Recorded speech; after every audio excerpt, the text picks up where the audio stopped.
Hey, how you doing? This is John, and welcome to John's Long Box. I had some technical difficulties, which made me delete a stream. Oh, now I got crazy here. I got technical difficulty in my hair, and I normally stream at 10 a.m. It is currently 6:20 p.m.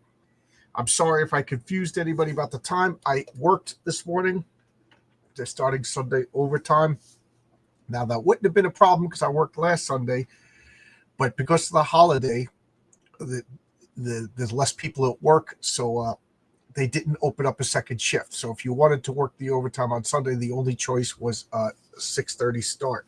So I started at 6:30, and then I came home and took a nap. It's just weird to change your sleep schedule, at the drop of a hat. So groggy today. Just and then Monday, Tuesday, Wednesday, I will be working regular hours, 6:30 start in the morning, coming home. So I might do some streaming this week, and then Thursday, Friday, Saturday, Sunday, I'm off. I hope to finish with all of these comics. All the pre-orders, all the fulfillments, whatever it's called. I told you I'm groggy, and then back to Monday, 3 o'clock start in the afternoon. So I don't like the schedule, but you don't want to be a complainer. Just write it out. All right. So yes, it's late Sunday comics. Yep. I was just gonna say I missed it and let it go, but I saw that I hadn't missed the Sunday comics in like 2 years, so I didn't want to miss it. So hope you have a blessed Sunday. I did. Just I'm having some pizza. We got a pizza yesterday at a Cafe Amici, it's called here, and when we first moved here, the real estate agent recommended it, and we got a pizza delivered, and we weren't too impressed. And then we went to another place, and we weren't too impressed, but it was better than the first place. So we were, guess there's no good pizza out here. And then my wife, like 2 weeks ago, suggested let's go there and sit down and try again. So we went and got pizza, which is normally what I do when I go to a new pizzeria. I like to get a whole pie, and eat it in the restaurant on that metal tray. That is the best pizza you're gonna get. And oh my god, was the pizza good? I took a picture of it, put it on Twitter, and then yesterday I had to go get my oil changed, and I just brought it to the mechanic, and then I'm glad I did because he said your brakes are screwed, but they weren't making any noises. I didn't notice, but so I got my brakes changed. So I was a little pissed. I spent a little bit more money than I wanted to. So she's like, let's go get pizza. So we went back. That made my day. So I'm having leftover. We got half pepperoni, half sausage, and I only ate 2 slices yesterday, and I'm eating the other two. That's how filling this pizza is. So good. Where's my issue 2? Uh, I'm hoping it comes. Hoping it comes soon. I forget what your first real name is. It doesn't say what geeks do on your. Did you get an announcement? But I'm fulfilling. I'm hoping to be done by this Saturday. So just give me 2 more weeks. Give me 2 more weeks, and I hope you get it. I'm gonna right after this. I'm gonna go back to filling out boxes. Greetings from Raleigh, North Carolina. How is it down there? Happy Sunday. Thank you. Funny Laughters. How you doing, Funny Laughters? I don't recognize the name, so I guess you're new. Good to see you. I guess that's one good thing about changing your time is you do get to see people that have never popped in before. So it's good to see you. Yeah, I know, but I'm also flattered that even if you're joking, like I kind of hope that you're anxious to get my comic. You know what I mean? So I I I I used to argue with everybody on the internet, and then my wife is like, it's driving me crazy. And I literally said one day, I from now on, I'm going to take everything in the best possible light, unless I know absolutely that it was meant as an insult. So when I got that, I just figured you were joking. That's just I trained myself to think that way. I fail once in a while, but for the most part, anything I see on the internet, how can I interpret this in a positive light? And it really changes the way you look at things. It keeps you sane, better. Every once in a while, I fall into the pit of despair and argue with people, and I'm not proud of myself, and it never ends well. But that's a me thing. I'm working on it. Hello from across the pond. How you doing, Scott Jonesy? Good. How are you? Is that you in front of that door? That very elegant looking, suave and debonair.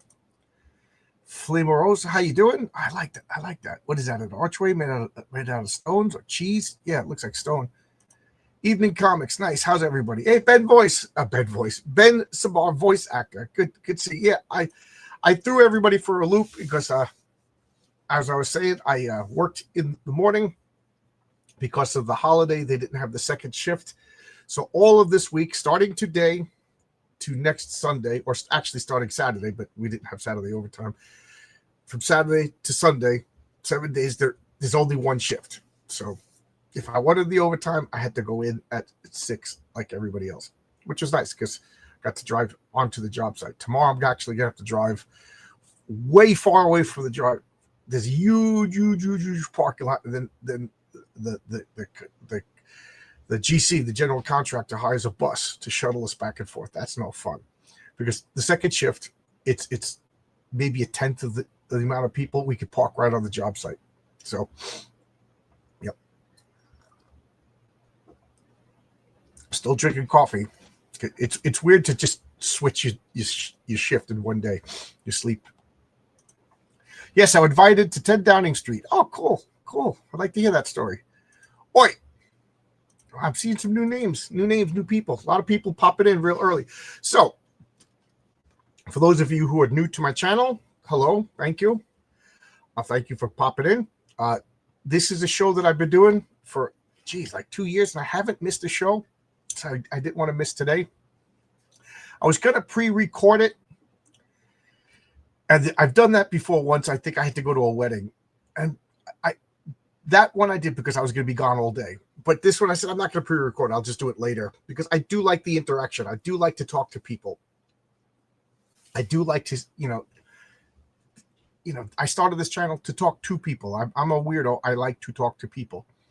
So, pre-recording it that'll be fine if I have to miss the entire Sunday. Like if I was working like, an extreme shift or I have to go to a wedding or something like that, which I think is what happened when I pre-recorded it last time.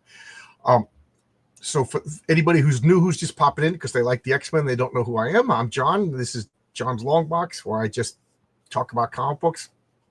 And I have my own comic book called Heroic Tales.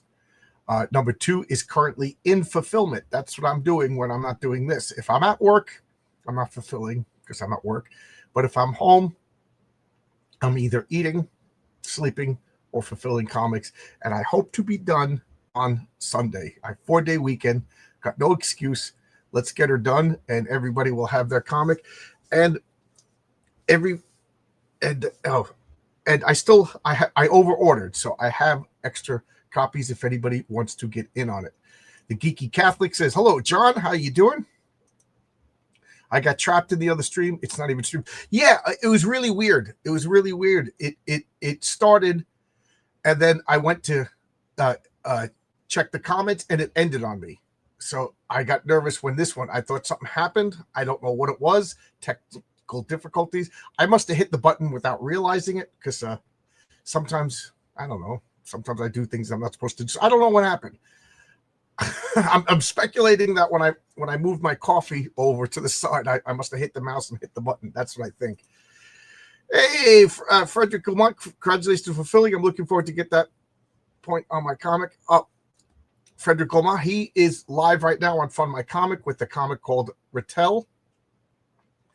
And yours is already board and boxed. Yours was actually one of the first ones I did, but it's Canada. Sorry. Canada gives me the most problems. Last campaign, I had more returns from Canada than any other country combined because of there's like a number that you have to fill out. So at the end of the campaign, all orders from Canada and England, because I sent them to Holland with no problem. So Canada and England at the end, I'm going to go to the post office in one shot and fill out the paperwork in the post office. So yeah, so yours is already bagged the box. It's right over there. This does look different. Yeah, YouTube is experimenting with this new, or StreamYard rather. It makes 2 streams, a vertical for your phone and a landscape for your home computer. I'm trying to navigate this weirdness. Bear with me. There's two choices. Pick whichever one you like. To be honest, after the stream, I delete the vertical one. But all the comments come over here and everything like that. It just drives me nuts to see two of them, on the list, on my YouTube list of videos. It's not like it used to be, and I don't like change. Shipping to Canada is the worst. The post office is on a rolling strike. Yes, my wife is from Canada, and she keeps ordering. Not keeps, makes it sound like she does it every day, but every once in a while, and especially for the holidays and my birthday, she orders from this company called Canadian Favorites. And what it does is there's a guy there who buys products that are in Canada but not in the United States. I didn't realize there was so many different things that, for whatever reason, that's not available in the United States and vice versa. So she puts in an order every once in a while. And one of the things I'm absolutely addicted to is hickory sticks. They don't have them in the States. So she'll order a couple bags of hickory sticks, some other stuff. Kraft dinner always makes me laugh. We say mac and cheese in America. Canada, they say Kraft dinner. Never fails to make me giggle when I see a box of Kraft dinner in the house. And she orders stuff like that. And they returned to sender twice. So she called up the guy. The guy is like livid, not at my wife or anything. He's just like, yeah, I don't know what's going on. So he just reimbursed my wife the money. I'm like, what? Can you not ship to Canada? I'm from Canada anymore. I have no idea. So Canadian troubles. I'm getting a thumbs up. Okay, so for those of you who are watching, who are new, I'm seeing a couple of new names. Every Sunday, I just take a comic and I go through the whole thing, talk about the comic, where I was, just a conversation about the comics. And then when it's over, I'll keep talking as long as the stream is going. So at this point forward, I'm going to talk about the comic, then go to the comments, then change the page. And that's the format of the show. Ta-da! All right, so let's check this out. Let me get a little bit more light. I seem a little bit more lively. That's not 10 in the morning. Okay, so I started this series with Giant Size X-Men #1, and I've been going in chronological order or numerical order. So we're up to 112. This is 1978. I love this cover. Now, the funny thing is, I literally haven't looked at this cover in 20 years. I've seen like little pictures of it online and stuff like that, but now I'm looking at it for the first time. And I don't know why, but in my mind, this was John Byrne artwork. And when I pulled it out, the first thing that struck me was Storm's face. That's not a John Byrne face. So I was like, okay, it's not John Byrne. Is it Dave Cockrum? And I'm like, no, that doesn't look like Dave Cockrum. And then I see all this machinery in the background, and I said, that's George Perez.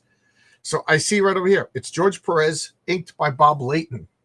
So there you go. John Byrne did not have a cover yet. For the longest time, I thought this was the first John Byrne cover because Dave Cockrum was drawing the X-Men, and he handed it off to John Byrne. I don't know the exact reasons why, but Dave Cockrum was still doing the covers. He was the big name. John Byrne was the new upcoming guy at the time, so he wasn't a superstar yet. This is where this comic is what made him a superstar. So I guess they didn't have faith in him. I don't know. Or did he have a contract? Who knows? I don't know. I don't know why Marcus isn't here. He'll tell me if he shows up. But so last issue, well, they'll probably tell us inside. Let's go inside. Oh, let's look. Yeah. I like Canadians, but they can't do it socialism any better than I know. I don't know what's going on. Perez cover. Nice. It is really nice. I love this cover. I love Wolverine over here freaking out. And I love pointing out, like we're supposed to pretend that all these characters are born with, they're mutants. So we're supposed to pretend that's the conceit. They're born with these powers or whatever. But in reality, they're developed as the writers come up with ideas. Like at this point, we just know his name is Logan.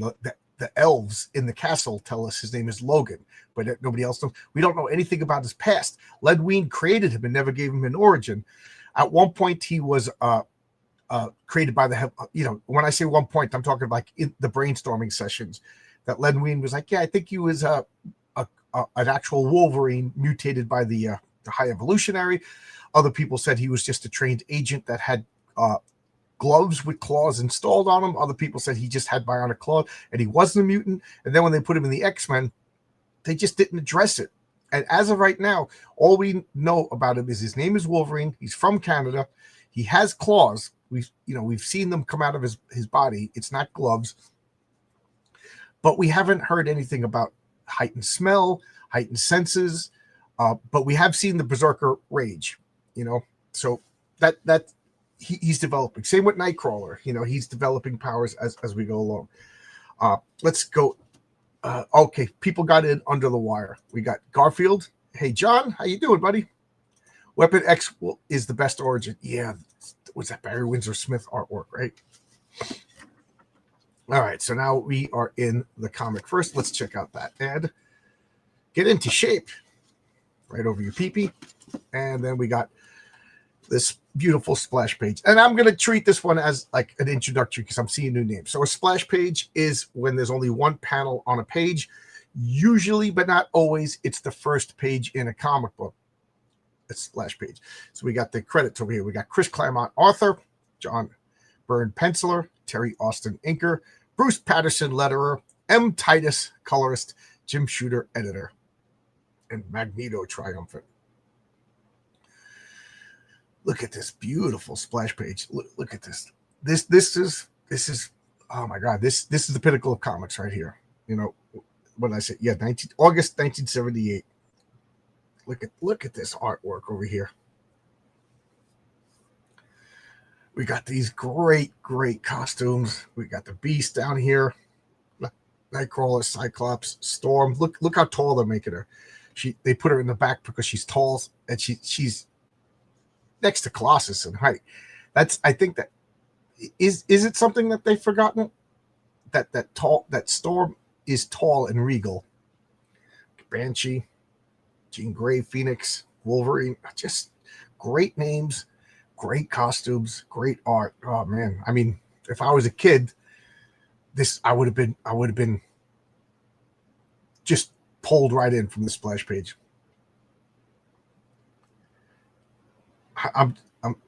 It's funny because I'm looking, because right here there's an asterisk. It says X-Men 104, Jim. So there's a note. Now, usually there's an asterisk someplace else and it tells you to go and read the editor's note, but there's no asterisk up here. I'm guessing it's supposed to be here. So I don't normally just read the whole comic, but I'm just going to read this just to point out an error that I just noticed. This gentleman's name is Magneto. Magneto's a gentleman, in case you were wondering. A man that new X-Men have fought once before in their brief careers. So he beat them hands down. So there should be an asterisk here. And it says X-Men 104. I'm a man of my word, mutants. I swore to destroy you, and I shall. Dun, dun, dun. Magneto is always a bad matchup for Wolverine. Yeah.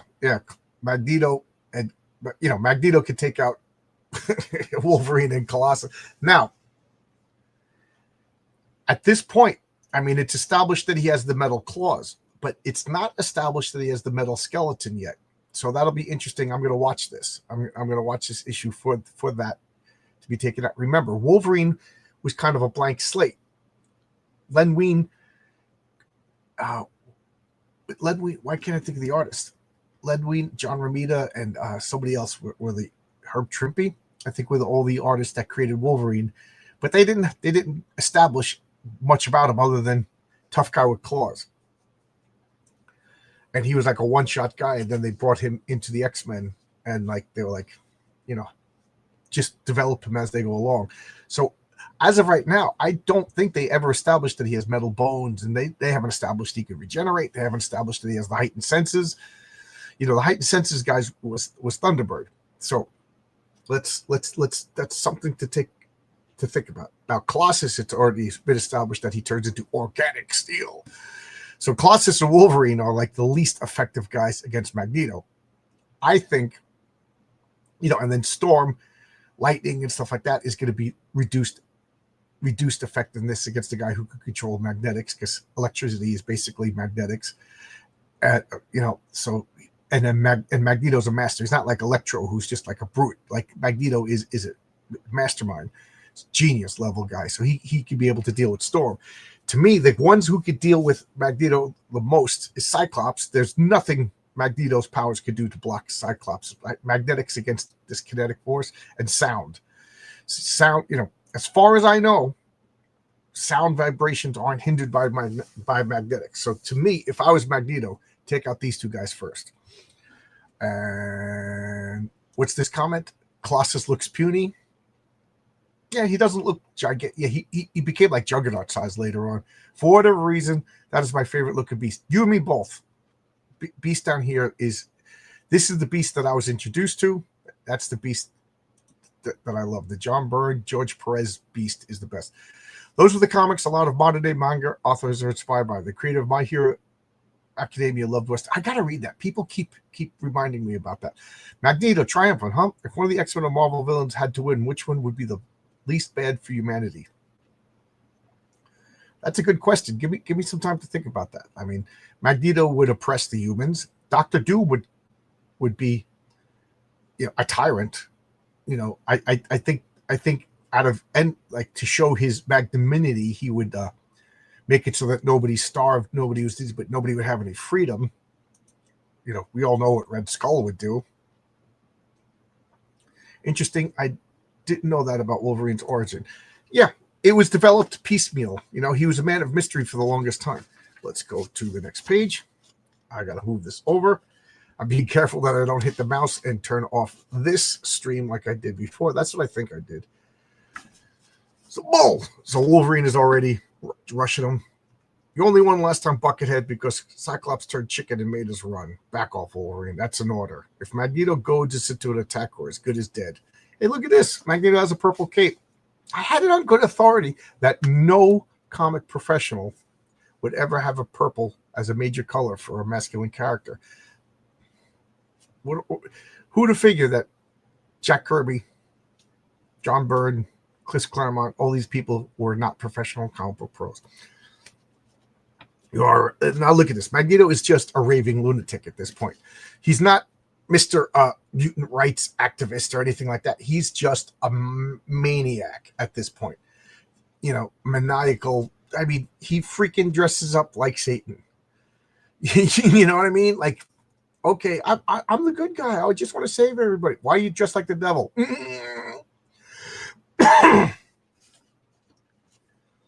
Why not give your madman a little moment of glory? He could learn a lesson. He's toying with us. What kind of ace in his hole has he got? Everybody outside on the double. Nightcrawler, scout ahead. Cyclops, it's Nightcrawler. I'm afraid X-Men, the United of Surprises has only begun. So this is Cyclops. Whether he's right or wrong, he's the leader. He's like, Magneto's just goading us. He's doing something. He's got a scheme. This is a schemer. This isn't a brute. We can't fight him here on his terms. He has a plan. So Nightcrawler, go outside, see what's going on. We got to get someplace else. So remember, they were captured by Warhawk. Not Warhawk. They were captured by Mesmero last issue. And Mesmero took over their minds and basically put false personalities. For how long, we don't know. We know it was a couple of weeks because Beast figured out that they were missing and went finding him. And they lived as circus freaks. So they are inside Jean Grey's wagon. So I love that like this circus was it time, it still had wooden wagons, stuff like that. Circuses don't do that. They have trailers, with internal combustion engines, but it's cool.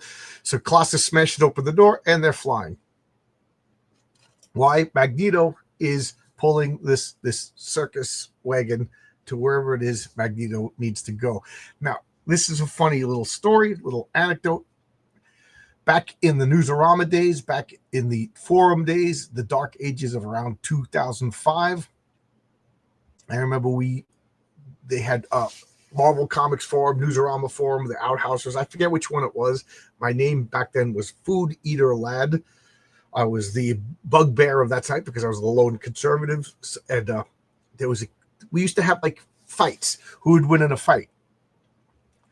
And Magneto was unbelievable, madam. And so I said Captain Marvel, Shazam, or Superman. I said Superman sees Magneto and then just flies up into above the clouds, shoots heat vision at him. I said magnetics can't do a damn thing about heat. Matter of fact, heat weakens magnetics. So he just hits Magneto with his heat vision. Magneto's done. There's nothing he can do about it. So this guy would get so bad. Magneto does more. He could control all matter. And this was his proof that he took this wagon up in the air. And I said, he's picking it up by the nails. He's not manipulating magnetics and carrying wood. This thing is held together by nails. And he said, no, it's carpentry so well done that you could make it. I said, does it say that? You know, like, you're going to tell me that there's wooden spoke through this? You know, that the underneath the carriage, there's usually a metal bar. You know, I said, you're stretching. Magneto can't control wood. He could only control, ferrous metals. Like aluminum would give Magneto pause. You know, take your magnet, put your magnet on coins and stuff like that. Find out which ones can't be controlled by magnetics. So here they're flying. The elf is safe, big fella, but Buckethead ain't. If you want me, Madman, here I am. I defy you to do yours, bub. That's music to my ears. Sun out like Magneto's goading him. Go ahead, attack me, kill me, then you fall to your death. You know, the only X-Men that can fly are Storm and Banshee. Interesting. Oh, a lot of comments.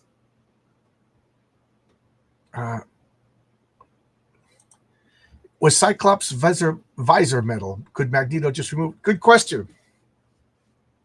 Good question. It looks metal, but I don't know. Good question. Is it some sort of plastic, ceramic polymer? I don't know. I don't think they've ever. If they have mentioned it, they haven't mentioned it yet. And it would be smart, given how many times they fight Magneto, that they would devise a plastic, ceramic, polymer, magic science visor. Good question. Purple is the color of royalty and wealth. It is extremely expensive and rare dye for the clothing back in the day. Yes, came from Phoenicia, home of the Phoenix. So the mythological Phoenix was purple. The Roman emperors wore purple, and then they traditionally drew Jesus with the purple cape to show that he was, royalty. Is this George Perez? No, this is John Byrne and Terry Austin. George Perez drew the cover. Were Magneto and Xavier established to have been friends yet, or is Magneto just a villain of the day right now? He's just a villain of the day right now, as far as I remember. I forget where they established that they knew each other, but as of right now, Magneto's he's just raving lunatic 5. He's mastermind raving lunatic villain 5 at this point. Digital webbing days. Aluminum is not magnetic. Yeah, so you could take an aluminum spike and impale an aluminum ruby quartz visor. There you go. So we know that the lens part itself is crystalline, not magnetic. So here we go. Thank you for all the comments. This is a lot of fun. Thank you. I don't want to switch to this time. Well, I can't because I'll be back. I'll be working. Wolverine, don't. You crazy loon. For once in your misbegotten life, think, man, before you act. We're 10 miles up here.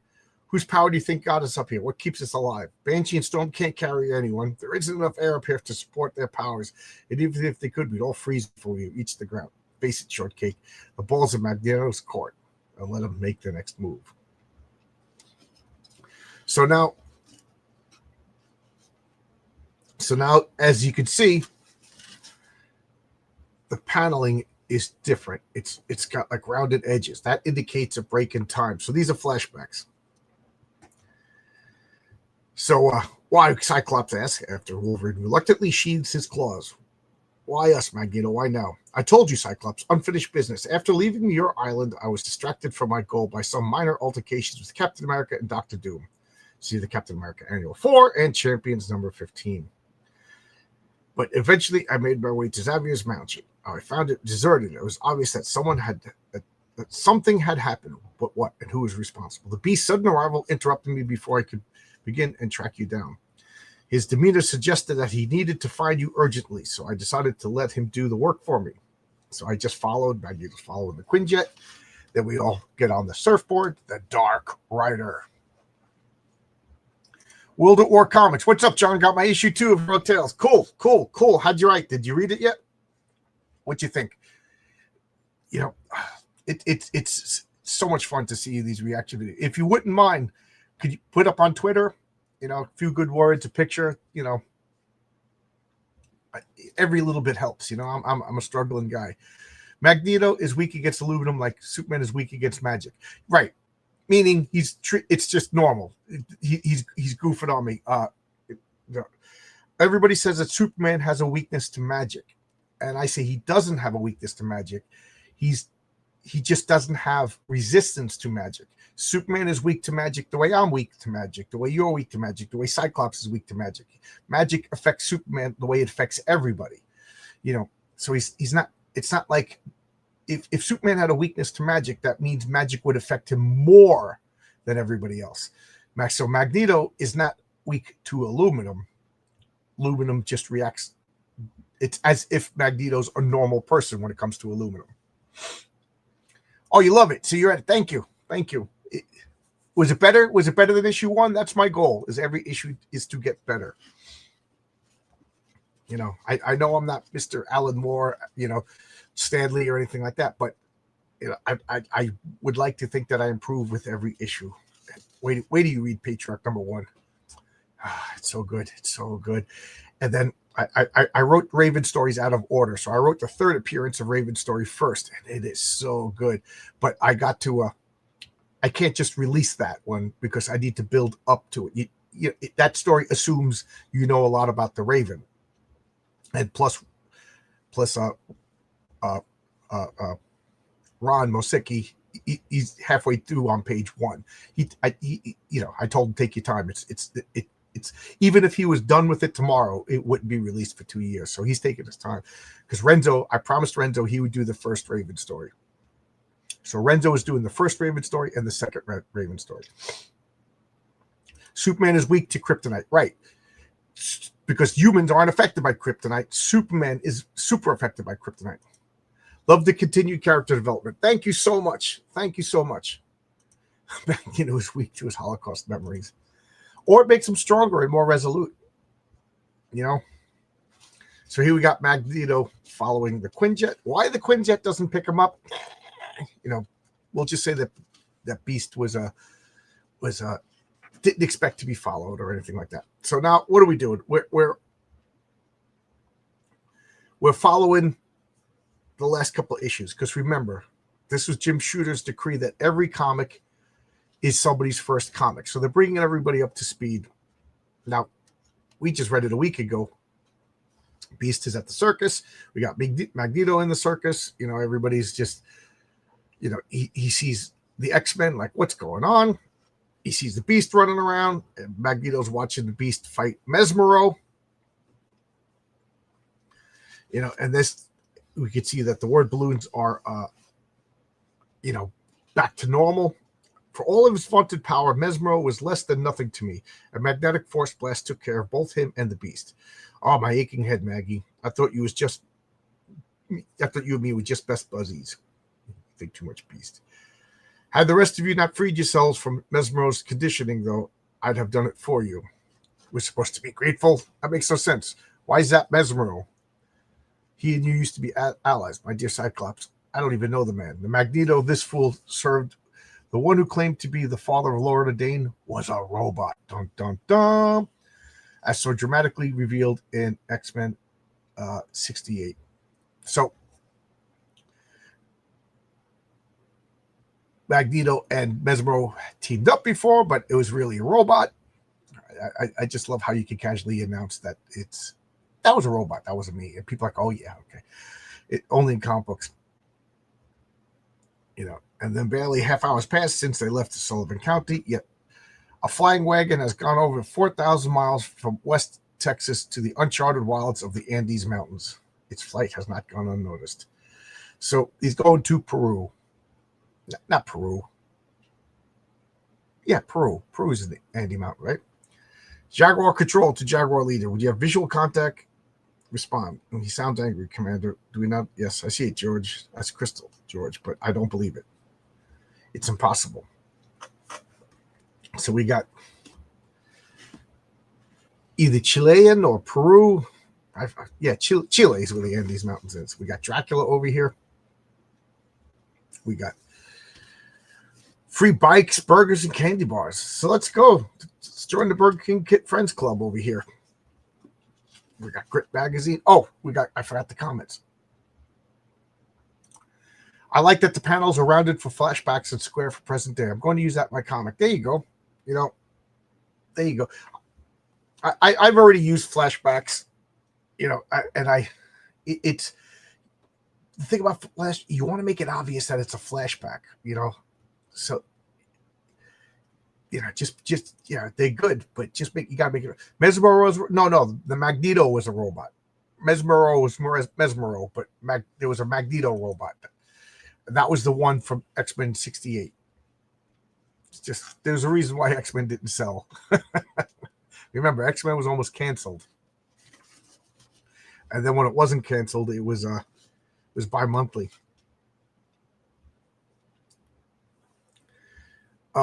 Some kind of wagon painted like it's a part of a circus and flying at 70,000 feet. It's headed due south, climbing and pulling away from us as if we were standing still. Want me to shoot it down?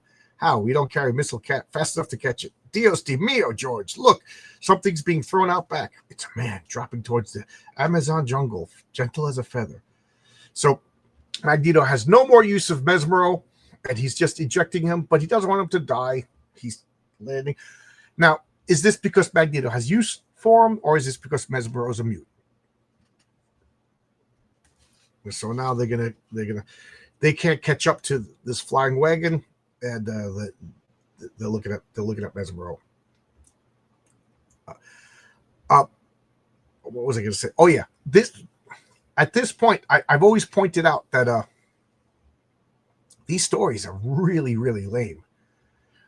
To me, the standout story was the Sentinels and Jean Grey turning into Phoenix in X-Men 99 and 100, or was it 100 and 101, whatever. That was the only real standout story so far. The rest of these are the flimsiest of premises, the flimsiest of motivations, but the art and the characterization and the dialogue is so cool that we almost don't. Well, I take the Ken with the crystal. I mean, it turned out to be a good story, but the connective tissue between the stories was just barely there. But this is just good writing, you know what I mean?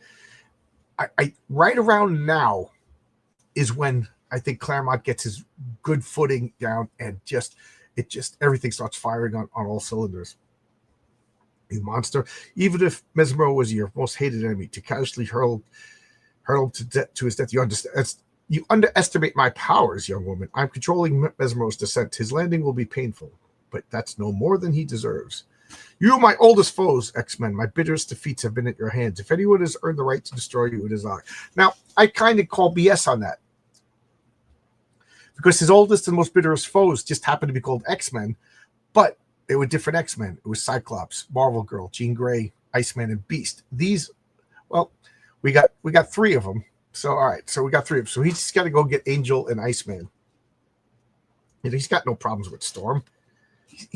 Storm's never defeated him. Colossus has never defeated him. Wolverine's never defeated him. Nightcrawler's never defeated him. It's just that he's going after like the name, but whatever. He's a madman at this point. We got this pad. That's cool. You get a blank pad with all of the Marvel characters on it. So write your notes, draw your comics over there. Get some comics. Yes. Yeah. Okay. Zach Tan is here. Oh, I guess you don't have to leave for church. He'll be here for the whole episode. A strange series of events rather than an arc. Pretty much.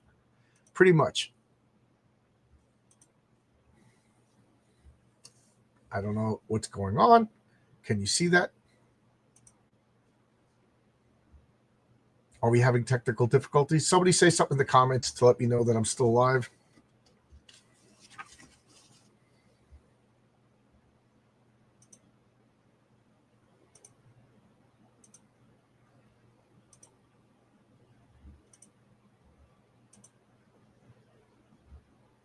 Oh, no. Can you see that, everybody?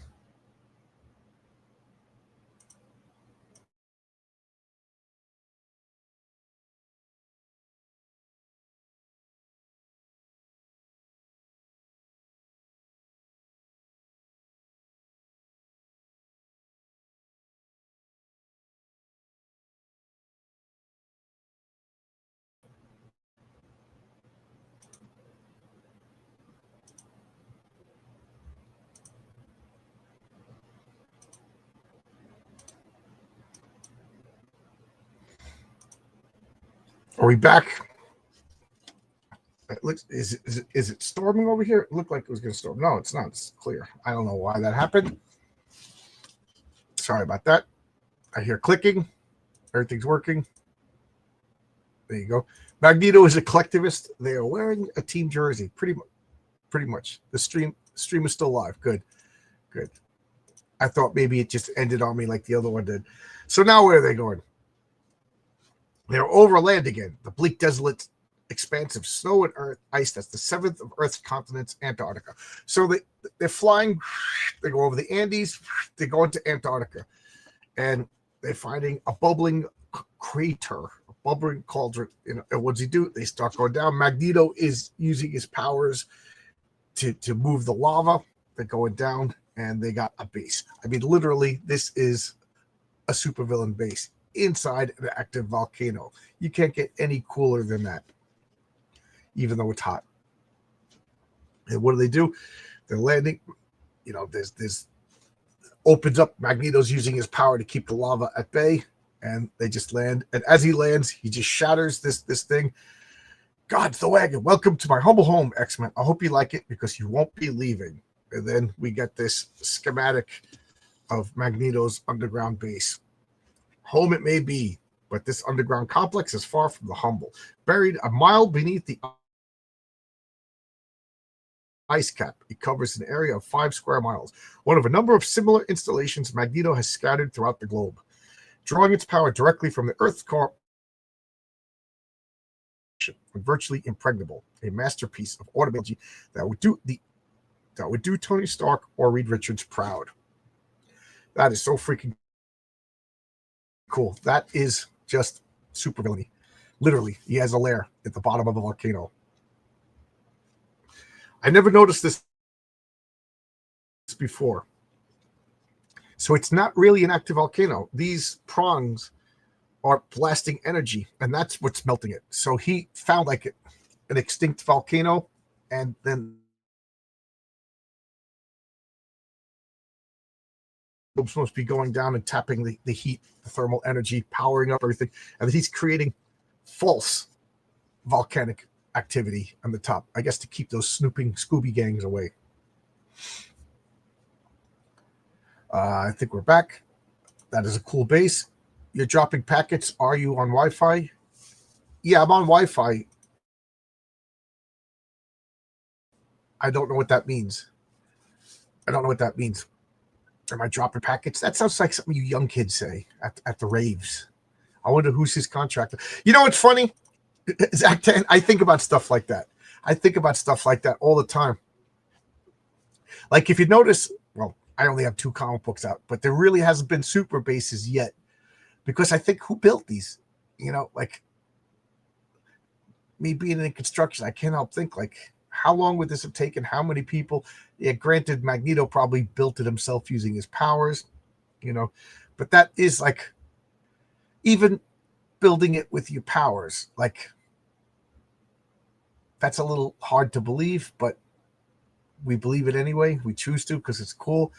Like I would really like to see, and I know they have like a damage control and they clean up after villains. I would really like to see like a super secret organization that builds bases and stuff like that. Giving me ideas for my comment. There you go. Thank you for that comment. You've given me an idea. If you can, try to use an Ethernet cable, RJ45. RJ45, come in, Chewie. RJ45, come in, Chewie. It just sounds like a Star Wars name. Let's go to the next panel page. The X-Men, however, no, none of that. The moment they have is more pressing. He's made his move exactly as I figured. He would have had no chance to alert the others. That's Cyclops, always thinking. I got to start things off myself and work everyone else in as we go along. I hate to disillusion you, Magneto, but zapping us isn't going to be easy. Take him, Colossus. So boom. And this is, as far as I know, the first time there's Zakao. Like, I really like the consistency in the special effects. Like the Legion of Superheroes. They must have like 40 members of Legion of Superheroes. And the Jim Shooter, Paul Levitz, Keith Giffen era, Steve Leahy era, they at least kept it consistent what everybody's energy beams look like and sound effects look like. So you like there was a famous page of them all shooting dark side, astoundness, stone face, and you could see like it's from the Legion's point of view, so you don't see them, but you just see the rays hitting dark side going like this, and you could oh, that's Mon-El, that's Cosmic Boy, you know what I mean? You knew all of their powers by the individual rays. So like Cyclops beam over here, they color it consistently. It's got this cow, and it's force. It's not heat. It's not laser. You know, I hate when people say Cyclops is laser vision. It's like being hit by the Hulk. You know, it's a force kinetic blast. Be my pleasure, Cyclops. Impressive punch, Colossus, but my shields have withstood stronger. Have you not forgotten against me? Your armored form makes you the weakest X-Men. Tactical error on Cyclops' part. Now, unless he really thought that this force blast was going to stun Magneto, sending Colossus was the worst mistake, you know, because literally Colossus is a weapon now. You know, he could control him, spin him around, bash him, you know, beating up Colossus while using Colossus to hit the beast. Too bad, Maggie. Let's see you try that stunt with a genuine, guaranteed, non-ferrous beast. Cowabunga, sweetums. I've got something better in store for you, namely a multi-kilovolt static charge.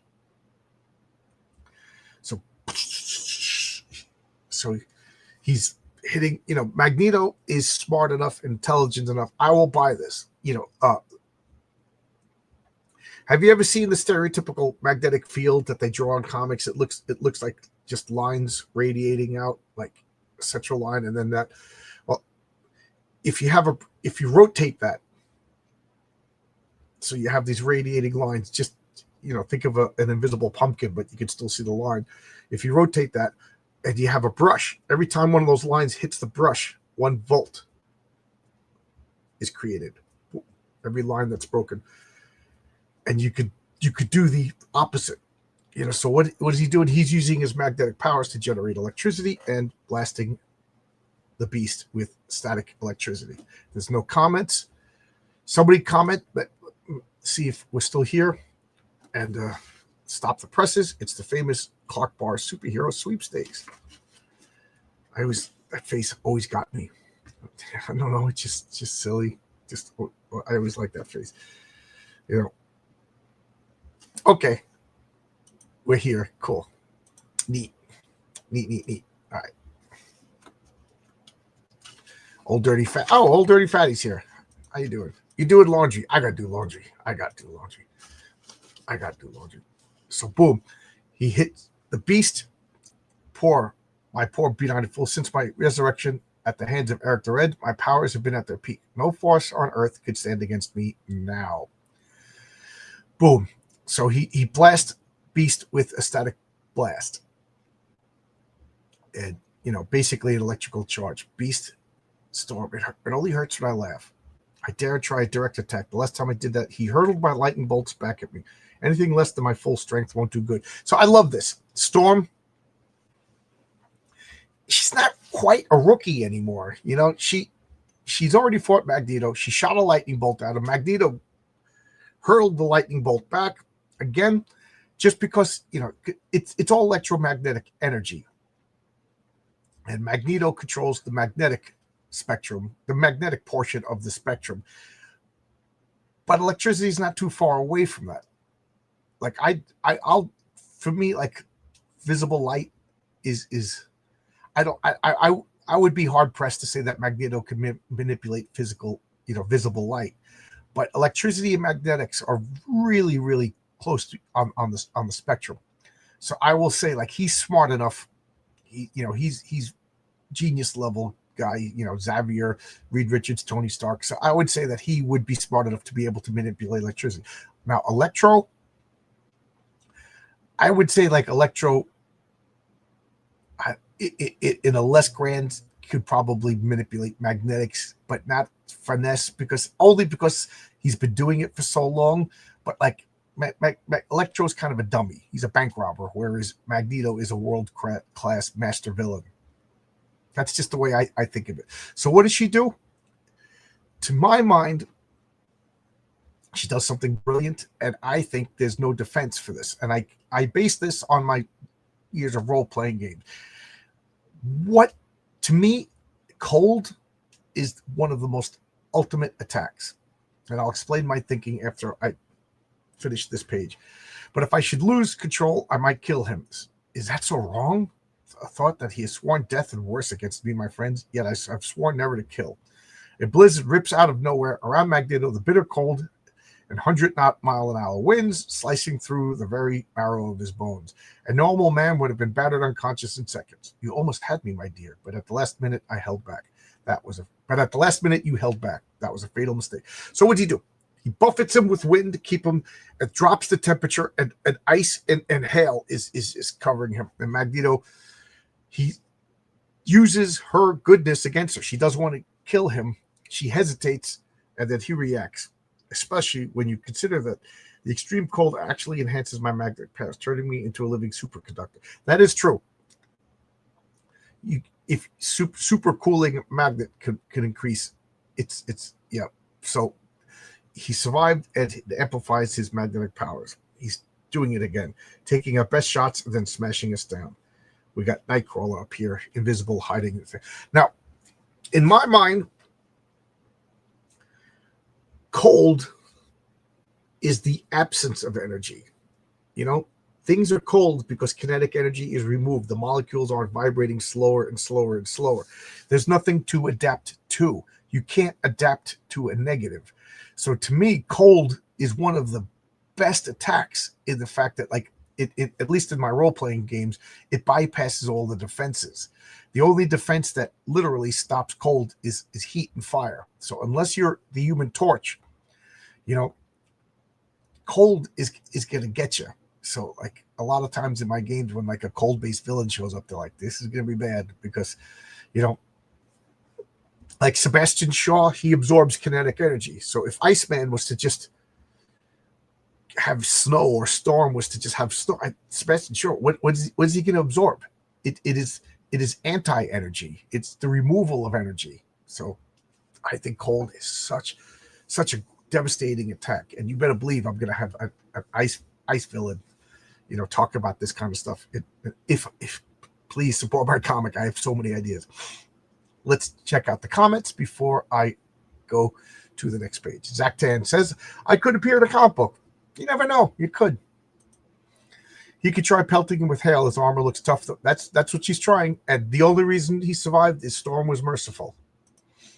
Your writers have to respect the power set of characters, not let power creep ruin their unique flavor. Occasionally, there could be second mutation, but it has to be artfully done. I agree. To the point where Hulk isn't interesting anymore. Hulk, he can't die. Hulk is so powerful, he's not interesting. He's Marvel's most overpowered being right now. That's good coffee. That is good coffee. You know, make a married woman named Frigid. Her power is to keep your husband wanting. Hey, it's Arkham. How you doing? Great idea about de-energizing Sebastian Shaw via cold. Yeah. Because he absorbs kinetic energy. Cold is the absence of kinetic energy. So cold would be his...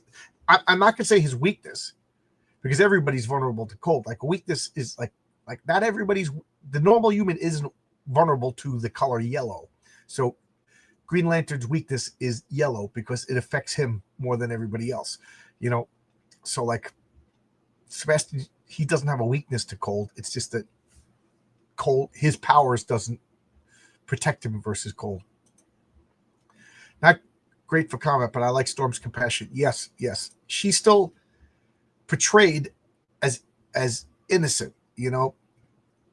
As we'll see in future issues, she does things that, like, oh yeah, she grew up with, like, Kenya, you know. Oh, can the Human Torch beat Iceman?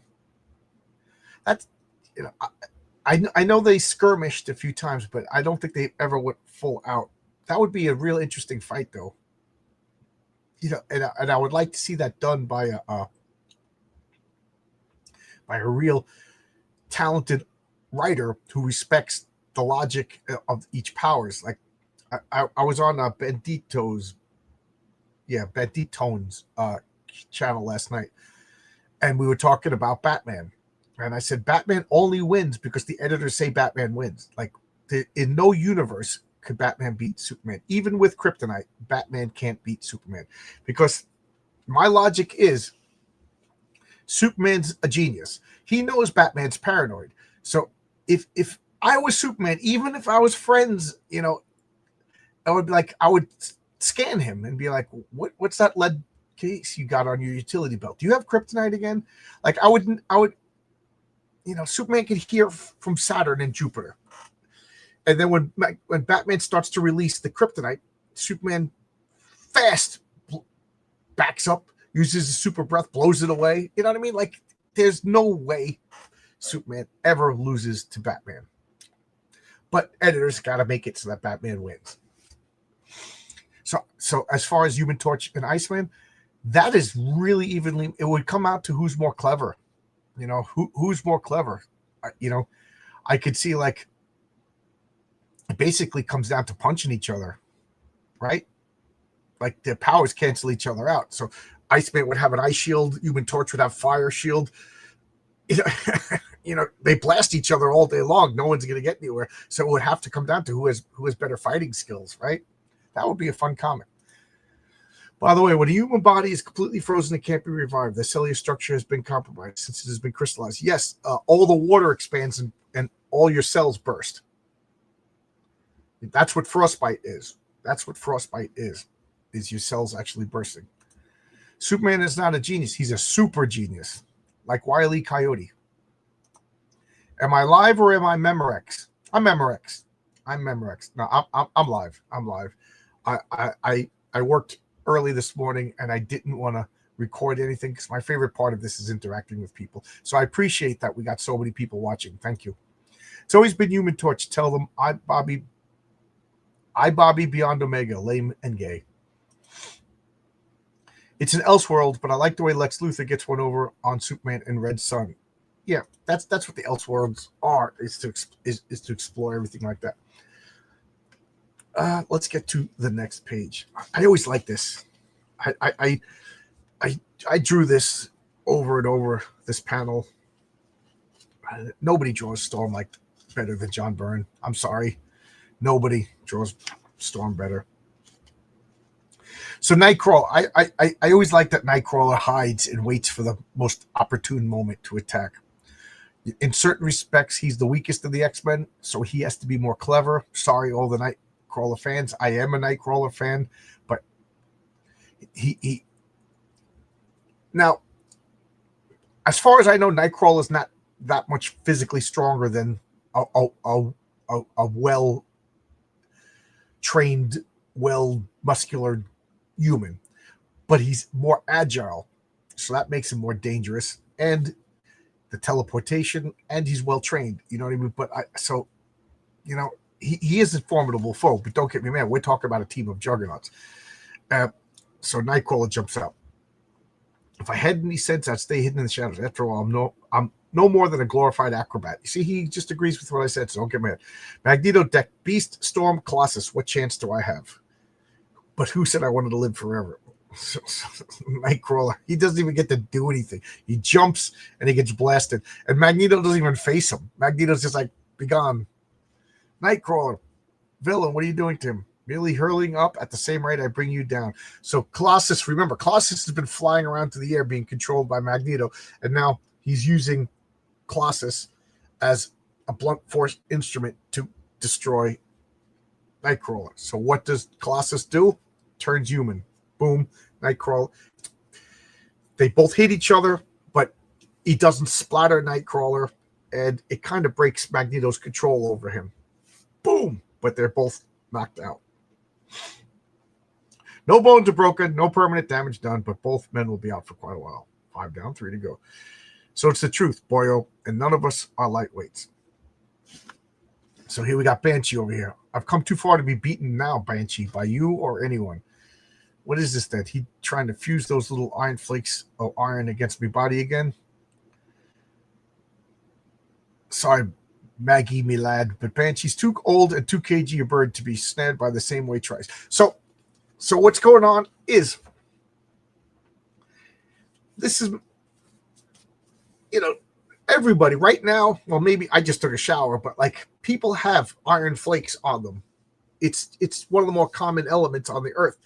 So like Magneto used that last time to basically against him as a weapon. He pulled it on him and trapped him in these iron flakes. Now, if I were Magneto, and I'm not, in case you were wondering, I would have a whole bunch of iron dust throughout my lair. You know what I mean?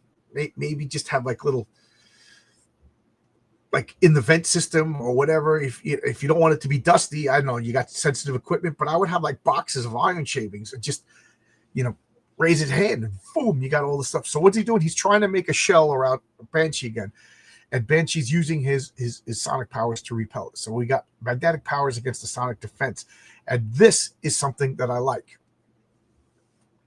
I made a point of this last time. Banshee shouldn't be talking when he's flying because he's screaming. The screaming creates this vibration, whatever, magic science, and he flies because of his sonic powers. So they finally caught up to that, and they're giving him thought balloons. He's thinking. Somebody must have pointed that out. It just bothered me last time. Banshee can't talk because he needs to scream in order to fly. And if I was to write Banshee, he would only fly short distances because when he catches his breath, he would drop and then start screaming again. So Banshee would fly like a dish rag. So I don't think Banshee would have the stamina to fly across the ocean. You know what I mean? Just try to scream the hours that it takes. You know what I mean? So I like that. He's cool. He can fly, but it puts like a natural logical limitation on a cool ability. That's the kind of stuff I love. Again, in my comic books, my superheroes aren't going to be world-class breakers, except for a few exceptions. But the Patriarch is not as strong as Superman, nor do I want him to be as strong as Superman. I like stuff like Banshee. In my mind, Banshee, you could time it. This is how long for him it takes to hold his breath. He's falling while he's inhaling, and then how long could you do that? You could fly across the Grand Canyon, but could he fly across Arizona? That's tough. All right, so what is Banshee? Magneto's not a fool. He'll put all his faith in a single stratagem. Lord in heaven, he's warping me. Sonic scream back at me. Walls vibrating. Low frequency sonics. His mind, entire body feel like. Now I'm calling BS on this. So Magneto is vibrating the walls to make a counter frequency. I'm calling BS on that. Just throw an I-beam at him. You know what I mean? Just blast him in the chest and he hits the wall. You know what I mean? This is up there with the Human Torch making a flaming stethoscope to listen in on the Wizard's conversation. Sometimes I just don't like this. So he's vibrating the walls at low frequencies. Banshee should be able to counter the frequencies. Banshee is the master of sound. Magneto is the master of magnetics. In this battle, Banshee should win. That's my rule, is the specialist always wins. So now it's down to, so Banshee got taken out. BS. I'm calling BS on that one. Everybody else, fine. Everybody else, I think it's pretty clever. That's BS. So now Cyclops has blasted Magneto. Boom. Your optic blasts are strong as ever, Cyclops, but this time I'm ready for them. So what? What happens? Everyone goes off and attacks alone. No coordination, no strategy, no brain. Now, I'm also calling BS on this. How can this is just pure force. They're not ferrous, so I don't see how Magneto's magnetic shields are blocking Cyclops' blast, but what do I know? I guess we just have to accept it. I call BS on this. This one I call a minor BS. You know what I mean? In my mind, to my logic, Cyclops' blast should just go right through. There's nothing ferrous or magnetic or energy. Well, I mean, it's energy, but it's literally concussed. It's like getting hit with bricks. It's not electromagnetic. So Magneto shouldn't have any control over it. You know what I mean? Like if it's electromagnetic, like Storm's lightning blast, yes, Magneto could deal with it. But this is extra dimensional physical force. That's beyond the electromagnetic spectrum. I know this is super nerdy stuff, but this is the kind of stuff that I love for. I can fly. How did Magneto use magnetism to stop? Exactly. You're with me on this one. I got one guy in my corner. Magneto is rolling to use his power in an unusual way. Yeah. Look at my hair. Magneto's causing my hair to go crazy. Wow, a lot of people watching. Thank you, everybody. Thank you. Let's go to the next page. Hey, kids, get with it. Get pizzazz. I haven't told the pizzazz story in a long time, so I'll tell it now. But I used to date a girl that ran a comic book store in Albuquerque, a woman, and they had their family owned like the strip mall, and behind the store they stored comic books. And man, I loved going back there. It was like the Indiana Jones room, just comic books everywhere, long boxes of comic books. It was just a cool place to be. And somebody broke into the warehouse and they just grabbed the first 6 boxes of comic books. And now something either scared them away or they couldn't take any more boxes. Who knows? I wasn't there. And they drove away. And it was 6 boxes of pizzazz. So when she got to work, her and her father got to work, they're like, oh, we got robbed. Oh, they took pizzazz. Thank you. You know what I mean? Like, you basically took toilet paper. That's my pizzazz story. I tell it every once in a while. Cyclops beam is physical, thus magnet. Is it physical? It's energy, but it's kinetic energy. Now, like, I know this is nerdy, and I'm not going to get like angry arguing over it, but this is the kind of nerd argument that I enjoy. It's extra dimensional kinetic energy. It's just pure kinetic energy. So how is magnetism stopping it? Like, you know, it's impact. It's not electromagnetic. It's not ferrous metal. So to my way of thinking, Cyclops would be probably the most dangerous person to fight Magneto. You know, next would probably be Iceman. But what do I know? Like I said, I'm not going to argue with that until it's described in the comic book. That's just the way I'm thinking. And it drives me nuts whenever I see other people writing Cyclops with heat vision. Oh, God. Pizzazz is the retro Riz. The best thing they could have stolen. Yeah, they literally cleaned out the back of the warehouse. So he forgets that unlike you, I could do 2 things at once. Shield myself from your optic blast and at the same time counterattack. So I love that. He puts up a magnetic force shield and then blasts Cyclops or pulls a magnetic object, a metallic object into Cyclops' back. Oh, God, that must hurt. Back injuries aren't. You could tell when you're, older than 40 and you get hit in the back. You're like, oh, even watching other people, the knees, the back. Oh, God. First off, Magneto, the name isn't Marvel Girl. Oh, what does he say, Marvel Girl? Shield myself from the blast at the same time.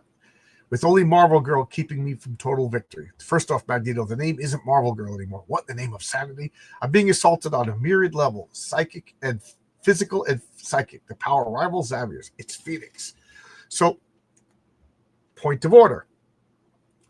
Okay, so she's assaulting him psychically. That's fine. Psychic, there's no explanation for that in the real world, whatever. It's just psychic attack. So she's mentally haranguing him.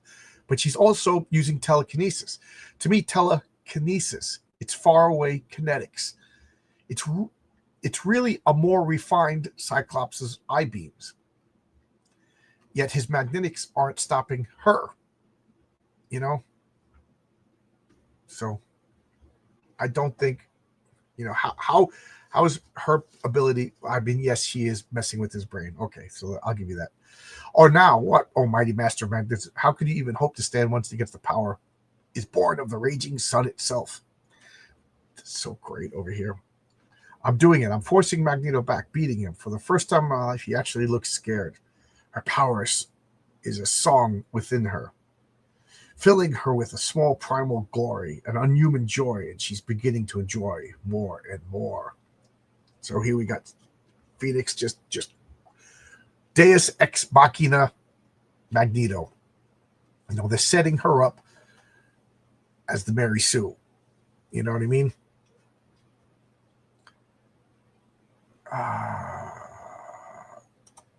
Dude, I stole this long box from a store. Cool, what's in it? 300 copies of Amethyst Annual #1. Score!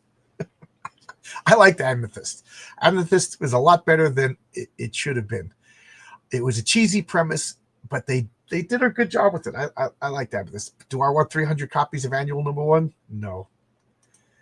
If you froze Cyclops in time, your hand wouldn't pass through the beam, but push it. Yeah. If you had time stop ability and everything froze, I think Cyclops' beam would be solid.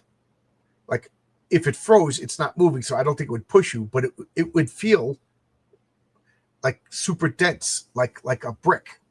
That's what I think. It wouldn't be hot. You know, it wouldn't be shocking or anything like that. It would feel like bricks coming out of his eyes, like, and then, you know. Doesn't his helmet protect him? Yes, it does.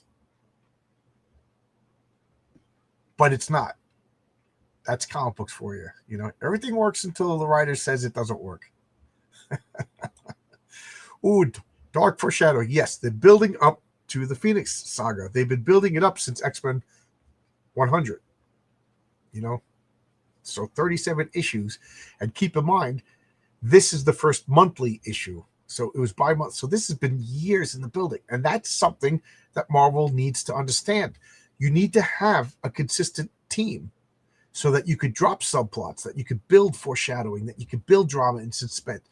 Chris Claremont was a master of that. Sometimes he would get annoying because he would forget threads and you know, storylines, stuff like that. But there's a website, I don't know if it's still active, but it was basically forgotten Chris Claremont subplots that were never resolved. But this is comic books at its best. Long-term story building. It rewarded the long reader, but the casual reader could also enjoy it. It's so good. It's honestly not bad. Yeah. Do I want 300 copies? No, and that's what you get for stealing. What did you do with them all? Did you throw them away? Made my Amethyst Annual #1 more valuable? Let's turn the page. Oh, we got ads. We got ads. Again, I say this every time. This is what made comic books so cheap, is all of these ads. Every one of these boxes, somebody paid. Somebody paid for this, and that made the comic book more affordable for children. And they were happy to pay because they got 100,000 eyeballs on their products, you know? Nowadays, I keep saying this, it's so sad that modern comic books, Marvel and DC, it's all house ads.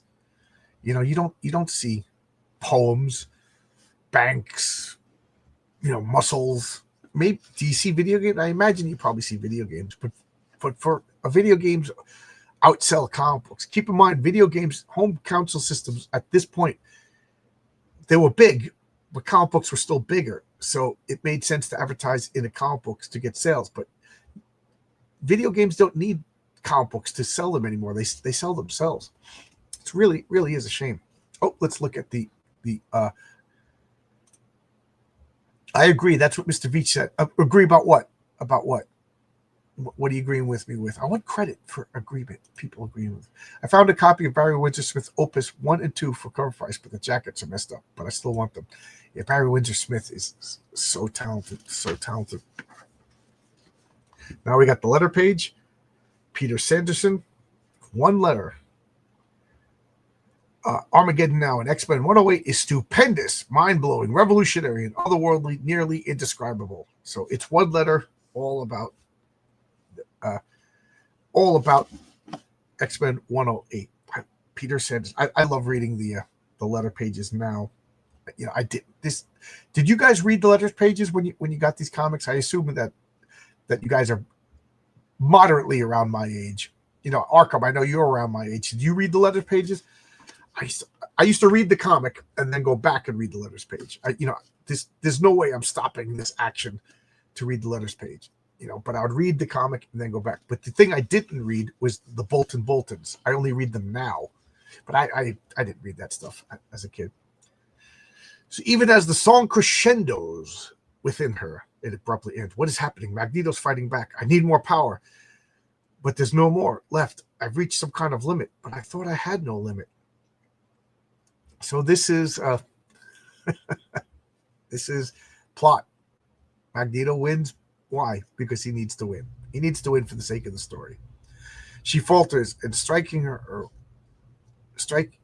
sensing a weakness, Magneto strikes, shaping the magnetic forces of the Earth itself to create a bottle effect around Phoenix that draws her life energy out of her like a sponge. You buy it, but when you examine it, it makes no sense. So he uses Earth's magnetic field to drain her powers.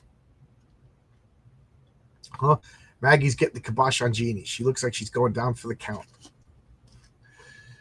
Game, set, and match, Phoenix. 8 of you entered my domain. 8 have gone down to defeat at my... Not yet, Bob. Missed it. Blast. I only caught his flaming cape. So I love this. Wolverine goes for the kill. Go for the kill, Wolverine. That's what you do. You're stab man. Use your powers to stab. Must take a sip.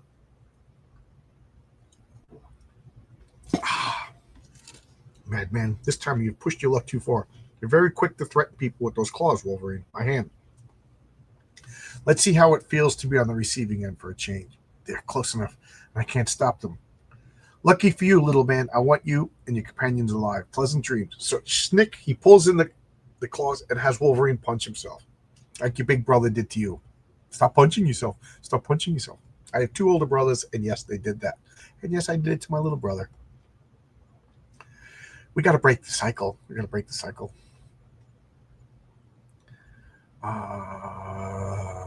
Yes, I read the letters pages. I read the mailroom in the back sometimes. I read everything front to back and studied the details. Did you read the letters page in Heroic Tales? And write letters. HeroicMails@yahoo.com. Write letters to Heroic, and it'll stay in that folder, and I will put them in the comics. So yes, letters. Long-term comic storytelling isn't being done anymore over years. I meant, okay, that he's agreeing with that. So I agree. That's what Mr. Veach said. And okay, so these two, okay, I get you. Good. It's a shame. It really is a shame. Among my childhood friends, I was the de facto comics authority. I knew most of the credits and prices of comics. I was the newcomer. I got into, like I said, when I was a kid, there was always comic books around. It was just part of being a kid in America. Even if you weren't into comics, you still had comics, you still read comics, you were still familiar with comics. And then, so my older brothers, my 2 older sisters, there was always comic books in the house between Archie's and Flash and whatever, Fantastic Four. They were always around. But it wasn't until 3rd grade. So, what was I, 9? 3rd grade? 8 or 9?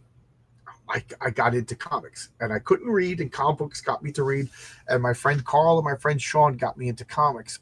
And I quickly, because of my obsessive personality, became the comic book guy, like really, really quick. Even though Carl was into comics longer, and he had an older brother that was into comics, and he obsessively bought comics and then gave all his comics to Carl. And so Carl, like by the time 3rd grade came along, he had an impressive comic book collection because it was his brother's. You know, I was building my comic book, but man, I studied everything. I memorized everything that I could. You know, this was, you're talking about the kid that had index cards of Arthurian knights and the gravities of planets and stuff like that. So I was like cataloging comic book characters from day one. So we got Wolverine punching himself. Now, here's the thing. Would Wolverine be freaking out if at this point we knew he had the adamantium skeleton and regeneration powers? You know what I mean? Would Wolverine be that freaked out? He could survive being stabbed. You know, like it wouldn't even, unless it went into his eyes and nose, it wouldn't even penetrate because he has adamantium bones. You know what I mean? So this to me indicates that Wolverine is still in the larval stage, metaphorically speaking. He's using a bunch of hocus pocus with magnetic words thrown in. Yes. Exactly. You know what I mean? Jean Grey was beating Magneto until Chris Claremont was like, "No, wait, you can't win. We gotta have them defeated and captured first." So Magneto plot armor is protecting him. Long term is manga now. I absolutely agree. That's why manga is clobbering comics, because of the long term storytelling, the rewarding, the start, middle, finish. Late Sunday comics, graveyard shift. Yeah, no, actually the opposite. I worked a regular shift. I went in at 6:30 this morning until 3:00. You know what I mean? And then I came home and took a little bit of a nap, because it's just difficult to change your sleep schedule. Yeah, so thank you for being here. Thank you for being here. My first comic was Daredevil and Conan from my brother's stash. There you go. John, are there any Christmas backdrop comic book stores that you can think of where there are good call? The only one I can think of offhand is this X-Men, the Kitty Pryde, when she fights the alien. There was a Christmas tree and everything like that. But if that's a good question, put it in the comments, not the chat. Put them in the comments if you can think of any Christmas comics, because I'll do that for around Christmas. I could survive losing a fingernail, but I strongly avoid it. What happened? Did you get hurt? I think this was the first time his own claws were turned on him. Yes. Wolverine's amnesia is making him forget about his healing abilities. Does he even have amnesia at this point? You know what I mean? Like, again, this is blank slate Wolverine. They're making stuff up as they go along. We go to the next page. Look at that panel. Look at that freaking panel. Just good stuff. I won. I faced the deadliest foes and beat them all. It was a long time before his laughter fades, and a much longer time before the X-Men awaken. So he's got to gloat. He's got to rub it in their faces. Don't kill them all. Put them in the unnecessarily slow dipping mechanism. This is pure supervillainy. I mean, this is just Madman stuff. He's literally, they went through an active volcano to the underground base, defeats them all, puts them in traps, and then now he's going to start monologuing. I mean, there's a reason why that scene in The Incredibles works so well. I mean, you going to tell me Brad Bird didn't read X-Men comic books?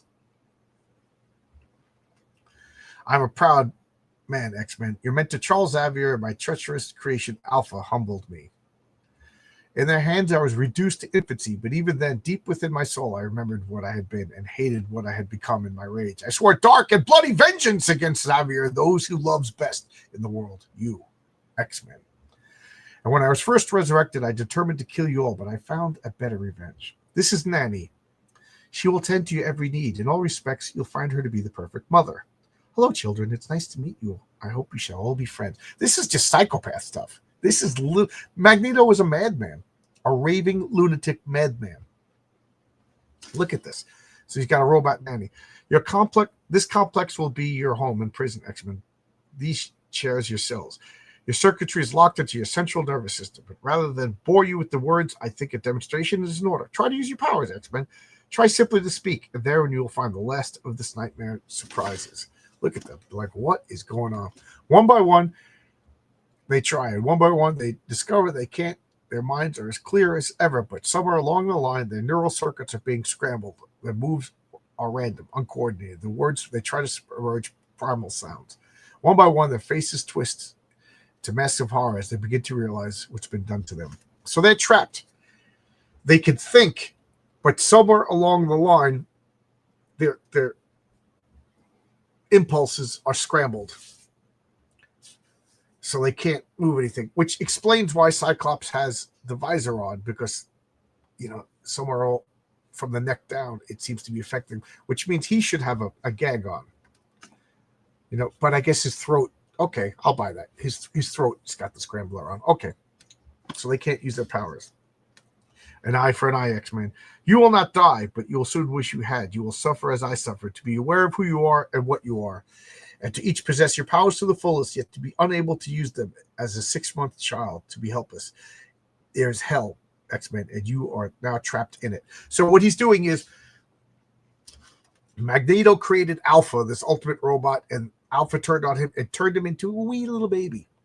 And then Eric the Red put that baby back. So old Holocaust surviving Magneto got turned into a baby, and then the baby got aged up, so he's younger now. He still has the gray silver hair because he's a mutant, not because he's old. So he's like a 25-year-old body right now, with all the experience and memories, everything.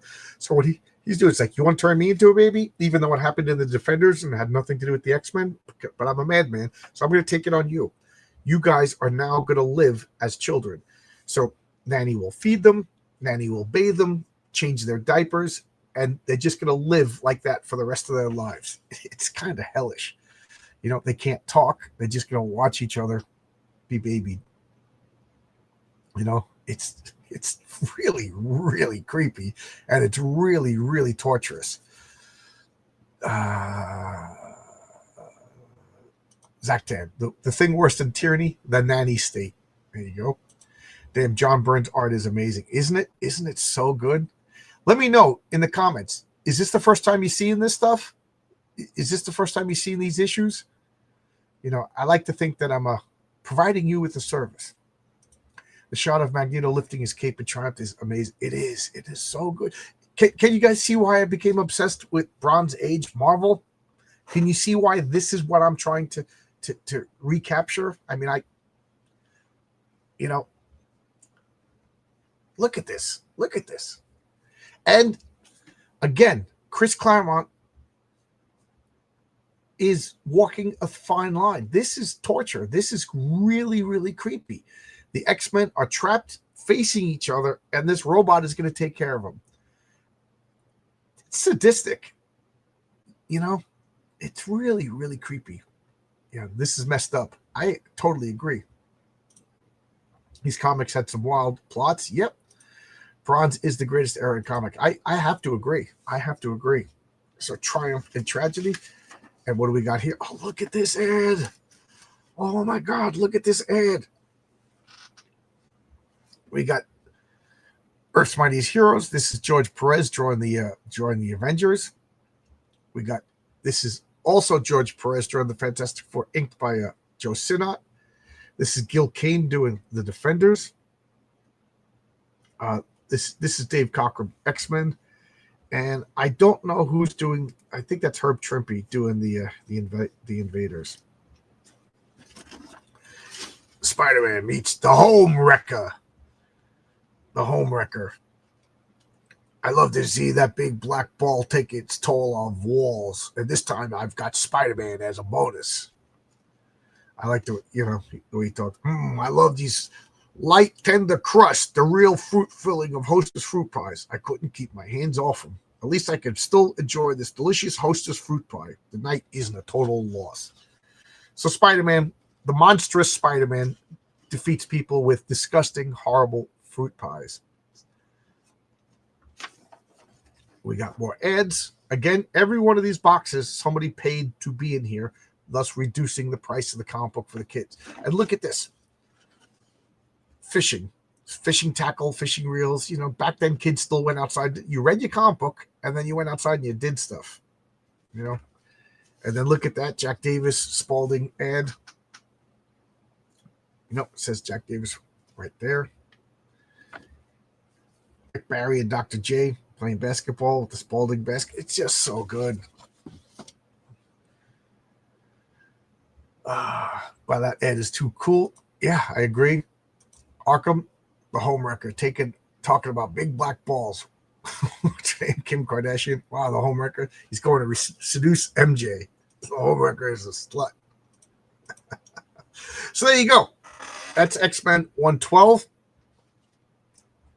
Now, you know what's coming. Again, let me know in the chat. Is this the first time you've seen this comic? Is this the first time you've seen this era of comics? Or are you familiar with these comics and you just appreciate them as much as I did? I'm curious what everybody thinks.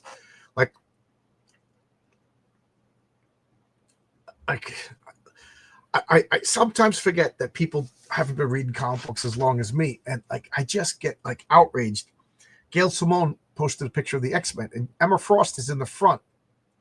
And everybody's like, oh, Emma Frost is my favorite X-Men. And I'm like, and I have to post because I'm a crazy person. I go, Emma Frost is a child trafficking rapist. and that can never be forgiven or washed away, because people don't know these stories. You'll see. We'll get to it. It's like what, another 6 or 7 issues before she debuts. You'll see what I'm talking about. She's a great villain, but she's not a good guy. There's no redeeming her. It's like Jeffrey Epstein. All of a sudden, I'm good now. I'm good now. No. But so what do you guys think? Are we done? I'll wait a couple of seconds. At this point, I usually talk about the week. So probably Wednesday, I'm going to do a comic book team up with RJ on my channel. I'll talk to RJ and we'll see. We'll set that up. But other than that, I have nothing scheduled except for Friday night. We're going to do what did we decide to do? It's Clobber time. Oh man, I forget. Oh, dead themed villains or dead themed characters. Dead themed. So if the character, the superhero or villain, has anything to do with death, we're gonna talk about it. So that's it's clobbering time. But other than that, I got nothing scheduled, nothing planned. I'm still fulfilling. I hope to get your comics out to you as soon as possible. I hope to be done by this time next week. That's my goal. Things just going slow. It's myself sitting over there, putting on a video about Tolkien, watching a video while going through the motions, sending out back, and then having to go to the post. The only bad thing is I probably won't get to go to the post office until Friday, because when I get home, the post office is going to be closed. So I probably won't. So Friday I'll have an extra big bundle of comics to mail. So other than that, that's everything. That cover doesn't do the interior art any justice. Yeah, this is George Perez and Bob Layton artwork. And I gotta say, I don't know why John Byrne doesn't get the covers, but I do know what is X-Men.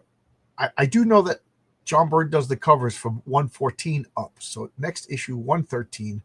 I'm curious if John Byrne. I think next issue is the first John Byrne cover, and then he does the covers for the rest of his career with the X-Men. To what, I forget what issue was it. 149 when he left. So, again, John Byrne isn't famous yet. George Perez is a bigger name. Bob Layton is a bigger name. This is the series that made him the comic book legend that he deserves and is ever since. So maybe they thought he wasn't going to sell yet. I don't know. Any Thanksgiving Day plans? Yes, my wife and I are having Thanksgiving Thursday, just her and I.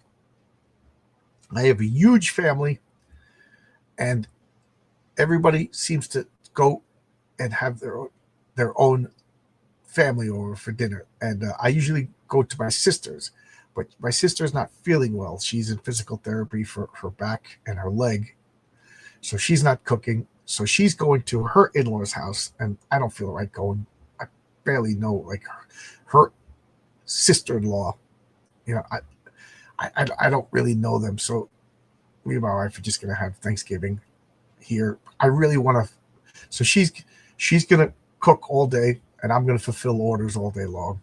And that's it. I get to sleep late, don't have to go to work, eat my favorite. I love Thanksgiving dinner. My wife can take it or leave it, but she's a sweetheart. She's cooking the big thing, the turkey, the gravy, mashed potatoes, the corn, string beans, the string bean casserole, which I'm not a fan of, but she likes. So, corn, like honey glazed corn, honey glazed carrots rather. Did I say stuffing, gravy, and the cranberry sauce? That's Thanksgiving. And then my favorite, chocolate pudding pie with whipped cream. Whipped cream is my favorite dessert. My second favorite dessert is chocolate pudding, then ice cream. So there you go. What are you guys doing for Thanksgiving? Good night. Happy Thanksgiving.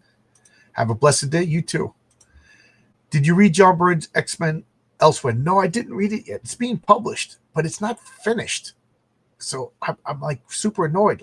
Are you finishing it, John? Is that are you going to do that But I looked through it. I knew the art is really, really good. For those of you who don't know what we're talking about, John Byrne did fan fiction. I know it's funny to think, but he's a pro.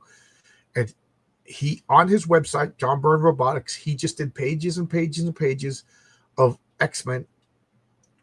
He was continuing his X-Men stories as if he never left.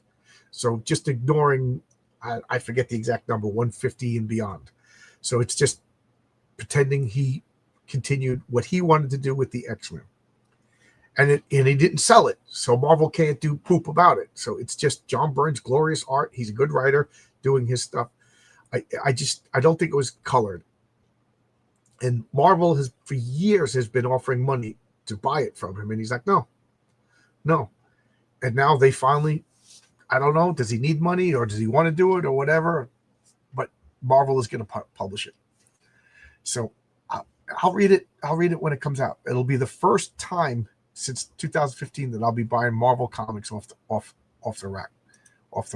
I think he said it was finished. He wasn't going to work on it anymore, but he said he's being haunted by a new Defenders story. Oh, so he's doing the same thing with Defenders? It wasn't inked either. Oh, so it was just pencils? It was just pencils? Oh, that means they're going to get somebody else to ink it and ruin it. Oh, God. But there you go. That's Sunday Comics. I threw you for a loop another time, but geez, I got a lot of people watching, so thank you. I don't know what else to say. Anybody? Bueller. I got a refund for this, and then I still got the comic, Splato Comics. You know, that's the exciting news. I got Project Analysis. Oh, I'm giving my address. So I got Project Analysis. Got to open that up. You know, I haven't been reading any comics because I'm doing the fulfilling. So there you go. All right, looks like the comments are done. God bless. God bless you, Dirty Fatty. I got nothing else to say. If anybody this week, if anybody wants to come on my channel at my regular 7 o'clock time, hit me up. We'll talk comics. It will be a nice break. But other than that, next time I see you guys, it'll probably be Wednesday, unless other people want to pop in. So I'll see you Wednesday. And if I don't see you, have a happy Thanksgiving. I guess it's time for me to say good night, kids.